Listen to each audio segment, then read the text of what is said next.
কিছু জানার বা শেখার কোনো বয়স থাকে না। আমি এখন একটা জিনিস নতুন কিছু শুনলাম, নতুন কিছু জানলাম, যেটা সত্যিকারে আমি আজ অবধি কোনো দিনও শুনিনি। আজকে প্রথমবার এত সুন্দর একটা জিনিস শুনলাম আমি, তো ভাবলাম তোমাদের সাথে শেয়ার করব।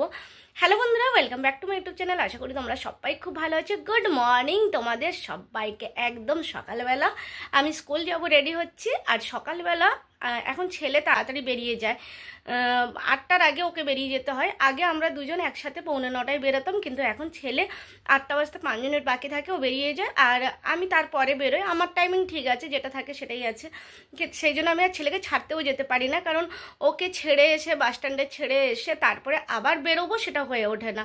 তো ওই জন্য ওকে বলি তুই বাস স্ট্যান্ড অবধি হেঁটেই চলে যা।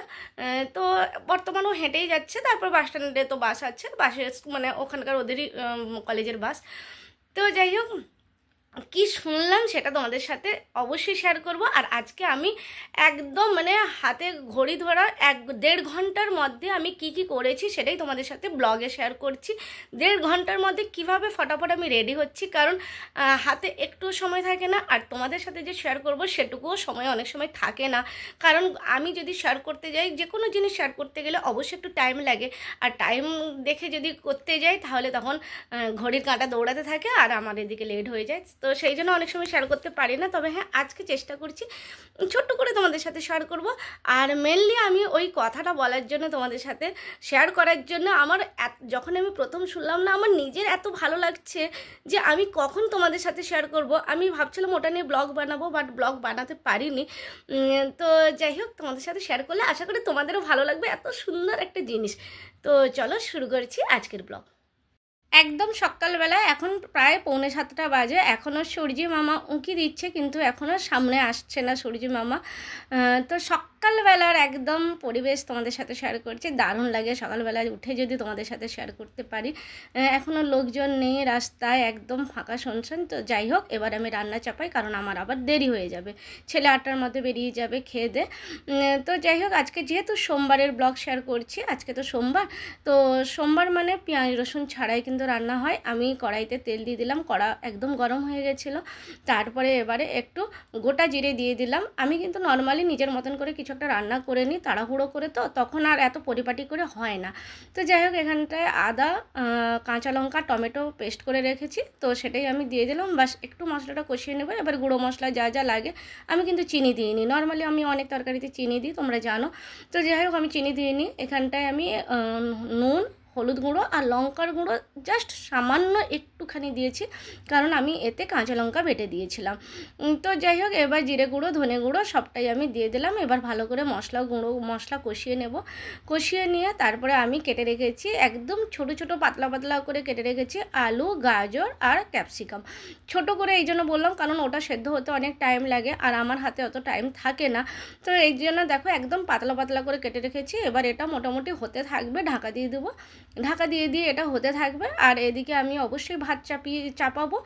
আর ভাত চাপিয়ে তার সাথে আটা এখনও মাখানো হয়নি, আটা মাখাবো, তারপরে রুটি করব। এই যে এটাতে ভাত চাপিয়েছি।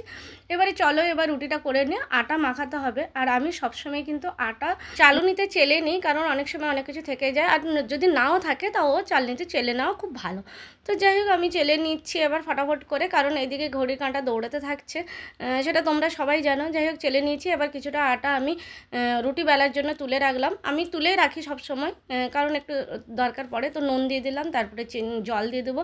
জল দিয়ে এবার ভালো করে মাখিয়ে নিচ্ছি, যেরকম তোমরা সবাই মাখাও।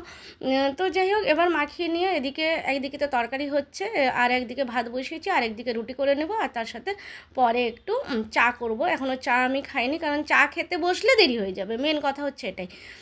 তো যাই হোক, এবার তোমাদের সাথে একটুখানি শেয়ার করে নিই যে আমি নতুন কি জিনিস শুনলাম বা দেখলাম, যেটা তোমাদের সাথে শেয়ার করার জন্য এত ইচ্ছে হচ্ছে। তো সব বলে রাখি, আজকে যেহেতু সোমবারের ব্লগ শেয়ার করছি, আর এটা অ্যাকচুয়ালি রবিবার দিন পালন করা হয়েছে, মানে গতকাল পালন করা হয়েছে।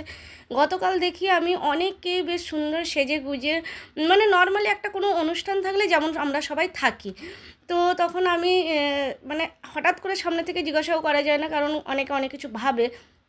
তো যাই হোক, আমি নর্মালি কথা বলতে বলতেই জানতে পারলাম। তো ও সামনের থেকেই বলল যে আজকে কি ব্যাপার, অ্যাকচুয়ালি এত কেন একটা অনুষ্ঠান টাইপের হচ্ছে। তো বলল আজকে হচ্ছে ভাইফোঁটা, মানে ভাইদুজ বলল, কিন্তু আমাদের বাংলা ভাষায় যদি আমরা বলি ভাইফোঁটা।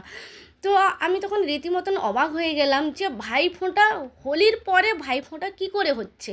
মানে ভাইফোঁটা মানে আমরা জানি যে কালী পুজোর পরে ভাইফোঁটা আসে, কিন্তু ওরা বলল যে না, আমরা আজকের দিনে মানে হোলির দুদিন পরে, আজকের দিনে যেদিন দ্বিতীয়া থাকে, হোলি পূর্ণিমা বলি, মানে হোলি পূর্ণিমা তারপরে যে দ্বিতীয়া আসে, সেই দ্বিতীয়াটা অ্যাকচুয়ালি ভাইফোঁটা হিসেবে, ভাইদুজ হিসেবে পালন করা হয়। তো ওই জন্য আমার কাছে ভীষণ মিষ্টি লাগলো, ভীষণ ভালো লাগলো। এখানে আমার ভাত মোটামুটি হয়ে গেছে, তরকারিও হয়ে এসছে, রুটি করে নিচ্ছি। তো সত্যিকারে এত সুন্দর একটা মুহূর্ত যে সব বোনেরা অপেক্ষা করছে কখন ভাই আসবে, যেটা নর্মালি হয়ে থাকে ভাইফোঁটাতে।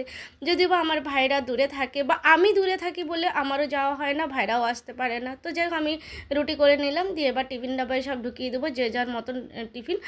তো এবারে ঘর ঝাড়ু দেওয়া হয়নি এখনও অবধি, এবার ঘর ঝাড়ু দেবো। তো যাই হোক, হলো না একটা সত্যিকারে এত সুন্দর একটা জিনিস, মানে আমি শুনে বেশ ভালো লাগলো যে বোনরা কত সুন্দর রেডি হয়ে আছে, কখন ভাই আসবে আর ভাইকে ফোঁটা দেওয়া হবে। তো সত্যিকারে তাই তোমাদের সাথে শেয়ার করলাম। আমি এটা নিয়ে ব্লগ বানাবো ভাবছিলাম, বাট হয়ে উঠলো না, যেটা তোমাদের সাথে প্রথমেই শেয়ার করেছি। তো যাই হোক, এবার ফটাফট করে ঝাড় দিয়ে দিচ্ছি, কারণ এদিকে ঘড়ির কাঁটা দৌড়াচ্ছে। এখনও কিন্তু চা খাইনি, আমি সকালবেলা উঠেই আগে চা খেয়ে নিই। আজকে চা খাইনি, তার কারণ অবশ্য একটা আছে, তোমাদের সাথে শেয়ার করলেই বুঝতে পারবে। আমার এখানটায় তরকারি টিফিন ডাব্বায় ঢুকিয়ে দিয়েছি। তো এবারে শুধু তো রান্না করলে হয় না, স্ল্যাব পরিষ্কার করা, আর তার সাথে এক গাদা বাসন বেরিয়ে গেছে।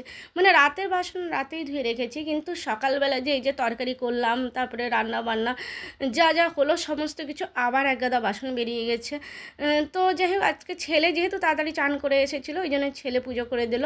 আমাদের মধ্যে এই জিনিসটা আমি রেখেছি, যে আগে চান করবে সেই আগে পুজো করে দেবে। আর তাছাড়া ঘর থেকে বেরোনোর আগে একটা ধূপ দেখিয়ে দেওয়াটা খুব ভালো হয়, যে যে নিজেদের মতন করে একটা ধূপ ধরিয়ে দেওয়াটা ভালো হয়। তো যাই হোক, আমি ফটাফট করে দাঁত মেজে এবার চান করে নেব, কারণ এদিকে দেরি হচ্ছে। এই যে 7:35 হয়েছে, যেহেতু ছেলে বেরিয়ে যায় 8টার আগে, তাই আমাকে তার আগে সমস্ত রেডি করে নিতে হয়। এক গাদা বাসনপত্র আবার বেরিয়ে গেছে, যেটা বলছিলাম। আর এদিকে আমি চা বসিয়ে দিয়ে ভাবলাম যে ফটাফট করে বাসনটা মাজা হয়ে যাবে, চা হতে হতে আমার বাসন মাজা শেষ। এরপরেও আবার বেরোচ্ছে, কারণ চায়ের পাতিলা তো মাজতেই হবে, চায়ের পাতিলা কাপ এগুলো বেরোবে। তো যাই হোক, আমি ফটাফট করে চান করে একদম রেডি, মানে ড্রেস পরে নিয়েছি, স্কুলের ড্রেস। এবারে আমি চা খাবো। বলে রাখি, আমি চা আজকে কেন খাইনি, আমি অনেক বছর পরে আজকে রুটি চা দিয়ে খেলাম, কারণ আজকে টিফিন খাবো কখন জানি না। আজকে মেন ব্রাঞ্চে পিটিএম আছে। তো মেন ব্রাঞ্চে পিটিএম মানে পুরো একটানা কন্টিনিউয়াসলি ডিউটি থাকবে, সেখানটায় মানে টিফিন খাওয়ার কথা একদম বাদের খাতায়। তো ওই জন্য ভাবলাম ঘর থেকে বেরোনোর আগে দুটো রুটি চা দিয়ে খেয়ে চলে যাই। তো ব্যাস, আর এই যে দুটো টিফিন ডাব্বা রেডি করে নিয়েছি। এবার ছেলে বেরিয়ে যাচ্ছে, ছেলে বেরিয়ে গেল টাটা বাই বাই বলে। তো কারণ ওর বাস এসে গেছে, তো ওই জন্য ও বেরিয়ে গেল। এবার আমিও রেডি হয়ে নিই, চলো। এবার আমি ফটাফট করে রেডি হয়ে নিচ্ছি। চুলের যা অবস্থা হয়েছে, এত আবির দিয়েছিল, চুলের আবির রং এমন দিয়েছিল যে এখনও অবধি চুলের মধ্যে যেন জট হচ্ছে, প্রচুর জট হয়েই যাচ্ছে। ভালো করে সাবান দিয়েছি, বাট তাও যেন জট হয়ে যাচ্ছে। তো যাই হোক, এগুলো তো হতেই থাকে। আমাদের আরেকদিন খেলা হয় জানো তো, রং পঞ্চমী। আমাদের এখানে 2 দিন হোলি মানানো হয়, একটা তো হোলি পূর্ণিমা চলে গেছে, আর একটা রং পঞ্চমীতে আরও বেশি করে খেলা হয়। তো ওই জন্য ঠিক আছে, আমার তো হোলি খেলতে খারাপ লাগে না, মোটামুটি একসাথে সবাই থাকলে বেশ ভালোই লাগে। তো যাই হোক, এবার আমি রেডি হচ্ছি, যেহেতু পিটিএম আছে তাই একটু ভালো করে রেডি হয়ে যেতে হবে। আর মেন ব্রাঞ্চে পিটিএম, আর আমাদের পিটিএম কালকে আছে, মানে কালকে বলতে মঙ্গলবার 18 তারিখ কালকে আছে আমাদের পিটিএম। আর পিটিএম থাকলে না খুব টেনশান হয় যে কেমন প্যারেন্টস কি জিজ্ঞাসা করবে, কেমন কি রেডি মানে বলবো, অনেক সময় অনেকটা টেনশান হয়। তো যাই হোক, মোটামুটি আমি রেডি হয়ে গেলাম, এবার ব্যাগ নেব, বেরিয়ে যাব। তো বন্ধুরা, আশা করি তোমাদের ভালোই লেগেছে আজকের ব্লগ। তো বন্ধুরা, কেমন লাগলো বলো আমার আজকের ব্লগ? যদি তোমাদের ভালো লাগে লাইক কমেন্ট শেয়ার করে দিও। আবার আসবো নতুন একটা ব্লগ নিয়ে, ততক্ষণ ভালো থেকো, সুস্থ থেকো, সাবধানে থাকো। আর এখন আমার ঘড়িটা জানি না কোথায় চলে গেছে, ঘড়িটাও পাচ্ছি না। তো যাই হোক, এখন 8:30 বাজে, এবার আমি বেরোবো। তো চলো, টাটা, সবাই ভালো থেকো। আর 8:30 মানে চা জলখাবার খেয়ে নাও, টাটা।